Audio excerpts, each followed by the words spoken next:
Kilala ang Zambales sa mga nagagandahang lugar na pwedeng mapuntahan dito. Kaya sa video na to guys ay ibibida namin sa inyo ang isa sa mga sikat at dinadayong ilog dito sa Palawig, Zambales na merong napakalamig at sobrang linaw na tubig galing sa bundok. Bukod doon, napakadali lang netong mapuntahan. Tara guys, samahan nyo kami mag nature trip dito sa Bagsit River ng Palawig, Zambales. Mula Bulacan ay bumiyahe lang kami ng ilang oras papunta dito sa May Subic, Zambales. Noong mag-uumaga na, nagkape muna kami dito bago mag-Castillejos. Noong sumikat na yung araw, larga na kami para maaga kami makarating sa ilog. Para sa akin guys, the best ang Zambales, lalo na kung iseset nyo yung year-end ride nyo dito. Bukod sa napakaganda ng mga kalsada, magaganda rin yung mga tanawin na makikita nyo. Kaya nga tayo nagra-ride para mawala yung stress natin sa buhay. Noong malapit na kami sa pin location, naliligaw na pala kami, hindi pa namin alam. Kung balak nyo rin pumunta guys, huwag nyong ipipin ang Bagsit River. Meron kami nakasabayan na couple na pupunta rin sa Bagsit River. Tinanong ko sila kung doon ang punta nila, akala ko alam din nila yung daan. Kaya ang ginawa namin, sinundan na lang namin sila. Habang nakasunod kami doon sa dalawang couple, napansin ko na puro rough road ang dinadaanan namin. Kaya nagtaka na ako kasi base sa mga comments sa page ko,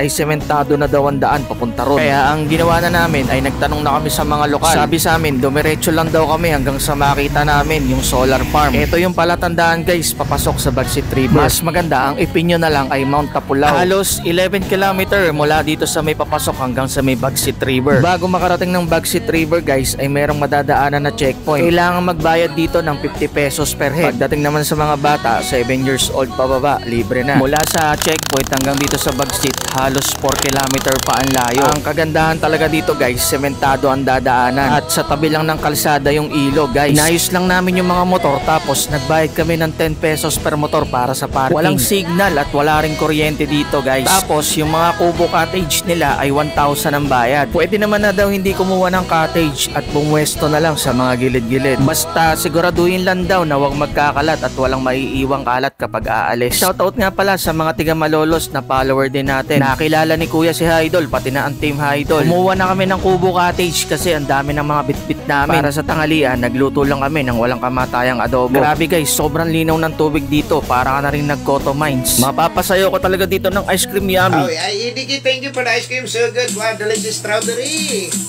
Ice cream yummy. Ice cream good. Ice cream yummy. Ice cream good.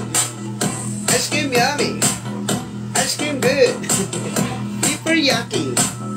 Super Kung gusto nyo mag-rent ng balsa dito, 100, good for 1 hour na daw yun. Pag sinabi talagang Zambales, asahan nyo na napakagaganda ng mga ilog dito at napakalilinaw pa ng tubig. Kayo ba guys, nakapunta na rin ba kayo dito sa Bagsit River? After namin maligo, kumain muna kami kasi ang plano namin ay sumagat kami sa dulo. Meron daw kasing malalim na part doon at pwede daw mag-cliff diving. Nang makakain na kami, sinimulan na namin lakarin yung papunta sa dulo. Sa tansya ko lang guys, may 10 minutes din yung nilakad namin. Merong mga part na palusong dito guys, kaya kung balak nyo rin pumunta, mag-iingat na lang kayo. Maganda rin pumwesto dito guys, mag-setup lang kayo ng maliit na canopy, talo-talo na yun. Napakalakas talaga maka-nature trip dito guys. Habang kumukuha kami ng clip, may nakasabayan kaming grupo ng mga nagki-cliff diving. Grabe no, parang ang sarap talaga itry nito. Kaya ano pa hinihintay nyo guys, iset nyo na yung ride nyo dito sa Zambales. Like, follow and share lang for more videos at subscribe naman sa aking YouTube channel. Hanggang sa susunod na vlog na lang ulit no, maraming salamat.